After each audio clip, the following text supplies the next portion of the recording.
नमस्कार दोस्तों, एक बार फिर से आप सभी का मैं बहुत बहुत स्वागत करता हूं। दोस्तों, किसी ने सोचा नहीं था कि बहन जी के खिलाफ कोई नारेबाजी करेगा, बहन जी के खिलाफ कोई सड़कों पर उतर जाएगा और बहन जी का पुतला जलाया जाएगा। दोस्तों, इस समय की सबसे बड़ी खबर मैं आप तक पहुंचा रहा हूं, जहां पर हरियाणा के भिवानी में बहन जी का पुतला जलाया गया है, उनके खिलाफ नारेबाजी की गई है। और ये पुतला जलाने वाले कोई किसी पार्टी के नेता या कार्यकर्ता नहीं, बल्कि दोस्तों दलित समाज के ही बताए जा रहे हैं। दोस्तों, ये चौंकाने वाली खबर है। ये खबर तब सामने आई जब हरियाणा में विधानसभा का चुनाव चल रहा है और इस समय धुआंधार प्रचार हो रहा है। उस बीच मायावती जी के खिलाफ आखिर ये लोग प्रदर्शन आंदोलन क्यों कर रहे हैं, बहन जी का पुतला क्यों जला रहे हैं, ये दोस्तों बहुत बड़ा सवाल है। कहा जा रहा है कि 42 जातियों के लोगों ने सामूहिक रूप से बहन जी का पुतला जलाया, बीएसपी के खिलाफ नारेबाजी की है। दोस्तों, अब आपके जहन में ये सवाल खड़ा हो रहा होगा कि आखिर ये लोग बहन जी का पुतला क्यों जला रहे हैं। दोस्तों, याद करिए, बहन जी ने पहली रैली जींद जिले के उचाना में की थी। उसके बाद उन्होंने फरीदाबाद के पृथला में रैली को संबोधित किया और बहन जी एक बड़े मुद्दे को लेकर चुनाव प्रचार में उतरी हुई हैं। बड़ा मुद्दा उनके लिए है आरक्षण का मुद्दा। याद करिए, 1 अगस्त 2024 को माननीय सुप्रीम कोर्ट ने एक फैसला सुनाया जिसमें कहा गया कि SC/ST का जो रिजर्वेशन है उसमें वर्गीकरण किया जाएगा। और जैसे ही सुप्रीम कोर्ट का ये फैसला आया, मायावती जी ने इसका तुरंत विरोध किया, प्रेस कॉन्फ्रेंस की। उसके बाद 21 अगस्त को भारत बंद का ऐलान किया। भारत बंद का भी उन्होंने समर्थन किया था। यहाँ तक कि तमाम बीएसपी के जो नेता थे वो भी भारत बंद का हिस्सा हुए थे। दोस्तों, भारत बंद के बाद भी सरकार नहीं जागी और इसके बाद बहन जी ने हरियाणा चुनाव में आरक्षण को ही बहुत बड़ा मुद्दा बना दिया है। उन्होंने कहा है कि जिस तरीके से सुप्रीम कोर्ट का फैसला आया है वो असंवैधानिक, अलोकतांत्रिक है। दोस्तों, 25 सितंबर को बहन जी ने रैली को संबोधित करते हुए कहा था कि सुप्रीम कोर्ट ने आरक्षण में से संबंधित जो फैसला दिया है उसको लागू नहीं होने दिया जाएगा, राज्यों में पास नहीं होने देना है, इसको लटका कर रखना है। ये रैली में लगातार बहन जी कह रही हैं। बहन जी ने अपनी रैली में ये भी कहा कि जब हमारी सरकार हरियाणा में बनेगी तो हम इसको लटका कर रखेंगे, क्योंकि आरक्षण का जो सपना था वो बाबा साहेब ने देखा था। बाबा साहेब ने पहली बार इसकी परिकल्पना की थी और उनके अथक प्रयासों की वजह से ही आरक्षण को संविधान में जगह मिली और आरक्षण को अभी वर्गीकृत करने की ज़रूरत नहीं है। लेकिन दोस्तों, बहन जी की ये बात लगता है कुछ लोग नहीं समझ पा रहे हैं और वो इस समय सड़कों पर आंदोलन कर रहे हैं, मायावती जी के खिलाफ नारेबाजी कर रहे हैं। दोस्तों, जो लोग प्रदर्शन कर रहे थे उनसे जब बातचीत की गई, डीएससी समाज के लोगों ने, डीएससी समाज के प्रधान भगवान दास कालिया ने क्या कहा मैं आपको बताना चाहता हूं। उन्होंने कहा कि सुप्रीम कोर्ट ने एससी समाज के आरक्षण से वंचित कुछ जातियों को उनका आरक्षण का हक दिए जाने की वकालत की है। सभी प्रदेश सरकारों को कोर्ट ने फैसला लागू करने के आदेश दिए थे। और बहन जी ये क्यों कह रही हैं कि इसे लागू नहीं होने दिया जाएगा, लटका कर रखा जाएगा, ये बहन जी क्यों कह रही हैं, ये दोस्तों सवाल खड़े किया जा रहा है। दोस्तों, शायद इन लोगों को अभी अंदाज़ा नहीं है कि जो सुप्रीम कोर्ट का फैसला आया है शायद इन लोगों ने सही से पढ़ा नहीं है, इसलिए सुप्रीम कोर्ट के फैसले के साथ हैं और बहन जी के खिलाफ हैं।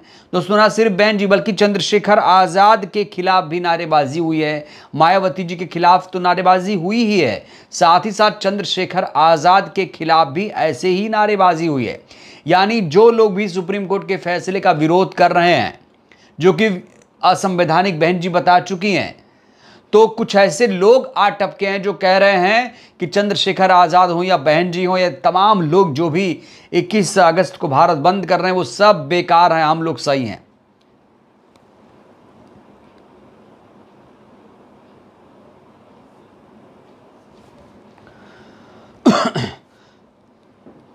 दोस्तों बहन जी अपनी रैली में लगातार लोगों को समझा रही हैं कि इसे किसी भी कीमत पर लागू नहीं होने देना है और आपको हमारी सरकार बनानी है। बहन जी ने अपनी रैली में जिस तरीके से आरक्षण के वर्गीकरण के मुद्दे को उठाया है बहुत सारे लोगों ने दोस्तों इनका समर्थन करना भी शुरू कर दिया है।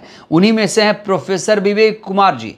प्रोफेसर विवेक कुमार जी कह रहे हैं कि बहन जी ने जो कहा है बिल्कुल सही कहा है। उन्होंने कहा है कि अगर आप अति पिछड़ों या महादलितों का भला करना चाहते हैं तो आरक्षण में वर्गीकरण की जगह उन्हें भी ईडब्ल्यूएस की तरह अलग से 5 या 10% आरक्षण दे दीजिए। ये एक नया फॉर्मूला दोस्तों प्रोफेसर विवेक कुमार जी ने दे दिया है। उन्होंने कहा है कि अभी आरक्षण में वर्गीकरण करने की कोई जरूरत नहीं है, और जो लोग ऐसा सोच रहे हैं उन्हें ईडब्ल्यूएस की तरह ही अलग से 5 या 10% आरक्षण दे दीजिए। अगर वाकई आप इस तरह से आरक्षण का भला देख रहे हैं, तो आरक्षण से भला देख रहे हैं, तो आप उन लोगों के लिए ऐसी व्यवस्था क्यों नहीं कर रहे हैं?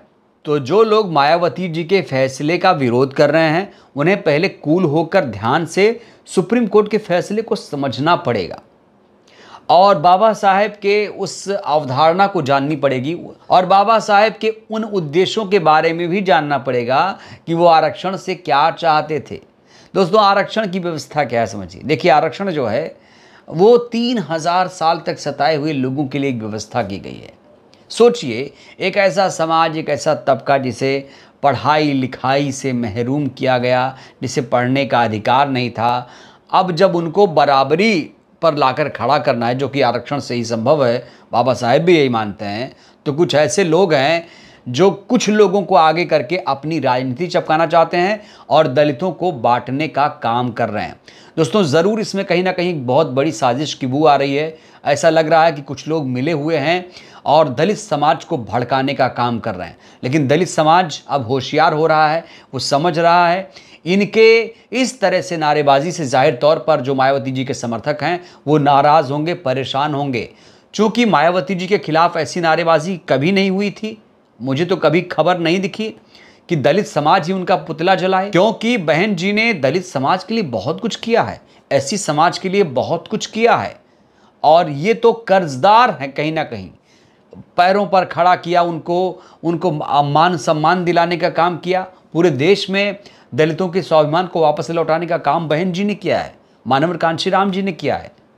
तो दलित समाज या ऐसी समाज अगर उन्हीं के खिलाफ खड़ा हो जाएगा तो ये कहीं ना कहीं ऐसे लग रहा है कि उन्हें कोई रिमोट से चलाने का काम कर रहा है। तो अब बड़ा सवाल यहाँ पर यह खड़ा होता है कि जिस तरीके से इन लोगों ने मायावती जी का विरोध किया, नारेबाजी की, पुतला जलाया, क्या उसका हरियाणा में असर क्या होगा? देखिए दोस्तों, ये पूरे प्रदेश में कहीं नहीं हो रहा है, ये कुछ जगहों पर ही हो रहा है। छिटपुट घटनाओं की तरह ये हो रहा है, और ये कुछ लोग हैं जो कहीं ना कहीं मनुवादी पार्टियों द्वारा संचालित हैं। ये कहा जा रहा है कि ये वो लोग हैं जो बिक गए हैं, जिनकी विचारधारा ही नहीं है, इसलिए इनकी बातों से, इनके प्रदर्शन करने से कोई फर्क नहीं पड़ता है। बहुजन समाज ने अपना मन बना लिया है और मायावती जी इस समय बहुत ज़्यादा एक्टिव हैं। हम रैली में भी देख रहे हैं कि बहन जी को सुनने के लिए एक सैलाब उमड़ पड़ता है और आज भी उनका क्रेज़ है। हालांकि ये घटना कहीं ना कहीं लोगों को चौंकाती है कि बहन जी से प्रेरणा लेने की बजाय वही लोग बहन जी को आंखें दिखा रहे हैं जिन्हें बहन जी ने चलना सिखाया, खड़ा होना सिखाया। ये आश्चर्यचकित कर देने वाली खबर थी दोस्तों। बहरहाल इस वीडियो में फ़िलहाल के लिए बस इतना ही। जिस तरीके से ये लोग बहन जी का विरोध कर रहे हैं, ये लोग सही हैं या बहन जी सही हैं? सुप्रीम कोर्ट का जो फैसला है उसको लेकर आप लोग क्या सोचते हैं? आप लोग बहन जी के साथ हैं या जो लोग ये प्रदर्शन कर रहे हैं वो उनके साथ हैं? अपनी प्रतिक्रिया आप लोग भी दीजिएगा। बहुत बहुत धन्यवाद, शुक्रिया।